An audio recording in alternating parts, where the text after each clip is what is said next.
When you worry for someone, you put on them the energy that they can't handle it.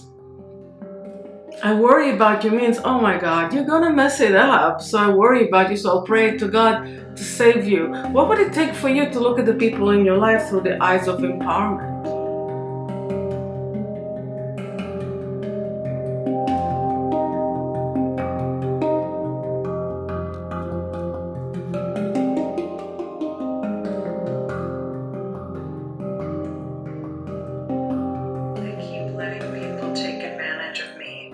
Financially.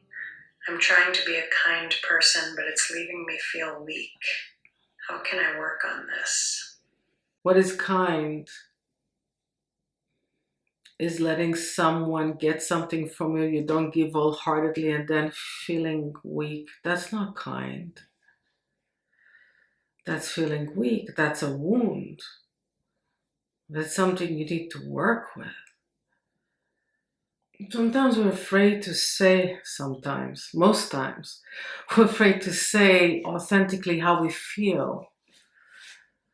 And we let other people fill in the gap just so that we don't have to say it. Families are taught not to really share what you feel, to fulfill roles without really sharing what you're here for and what you feel and how it is for you. Expectation. You see, when you give from the feeling that it's too much, you create karma not just for yourself, but for the others. Because asking for too much is not of the light.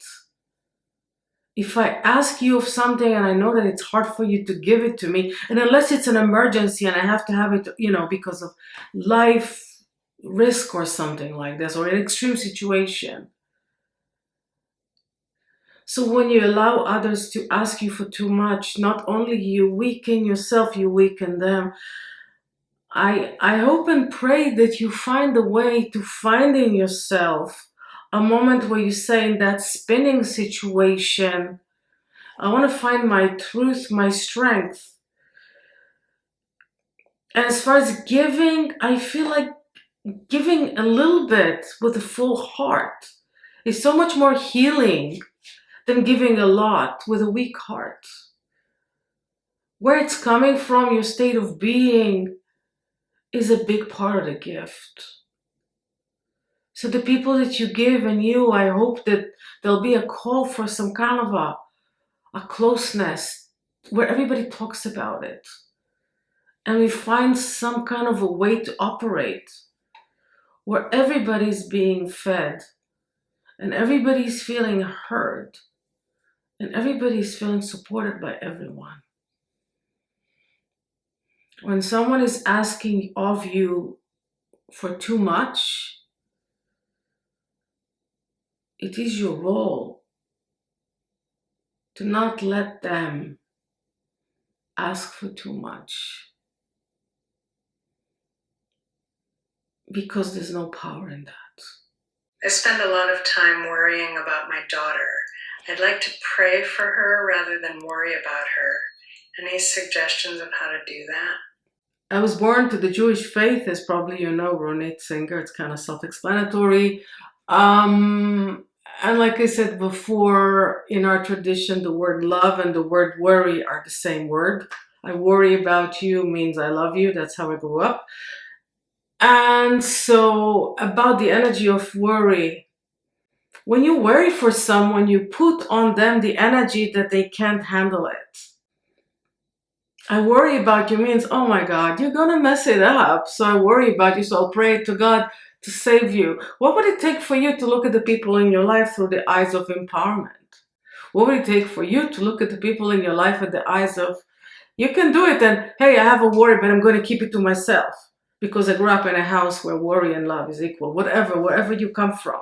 The energy of trust is such an importantly powerful energy. Yes, importantly powerful is not a good paraphrase, but you know what I mean. It's such an important field to look at. The word trust, the energy of trust. Trusting this breath, trusting this moment, trusting open. trusting open in yourself, trusting open in the space of the people around you. We have spoken about it in this Monday night meditation about holding a vision of this world whole and functioning in harmony. Same for your daughter, whole and functioning in harmony. And every time you worry, put a barrier and say, I do not want to pass the energy of worry onto you. I trust that you're capable of creating your life, and I will work on my worry within me. Thank you. Thank you for the question. Can you talk about how best to deal with chronic pain? It's a very general question.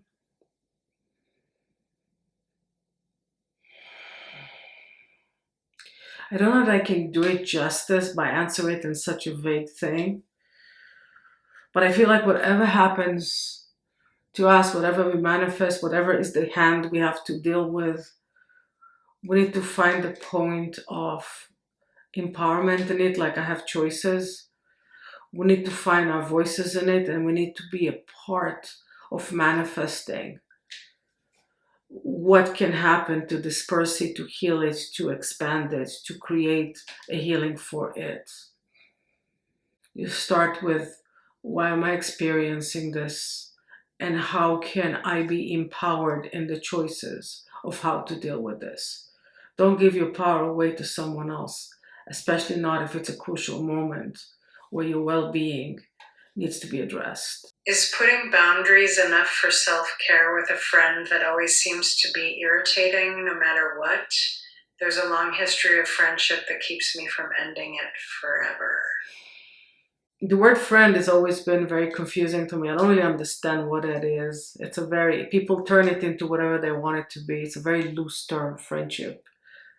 I do better with heart connections. And yeah, so we have people in our lives that we love and we care about, and it's hard for us to be with them. Who haven't met one of those people? Raise your hand. Nobody's going to raise their hand, right? Why is that person in my life? And it's hard for me to be with them, but I don't want to scar them. So how can I find my truth? And how can I make sure that they're not a project, they're not a problem, but they're a human being that I'm dealing with? That's what pretty much we're talking about.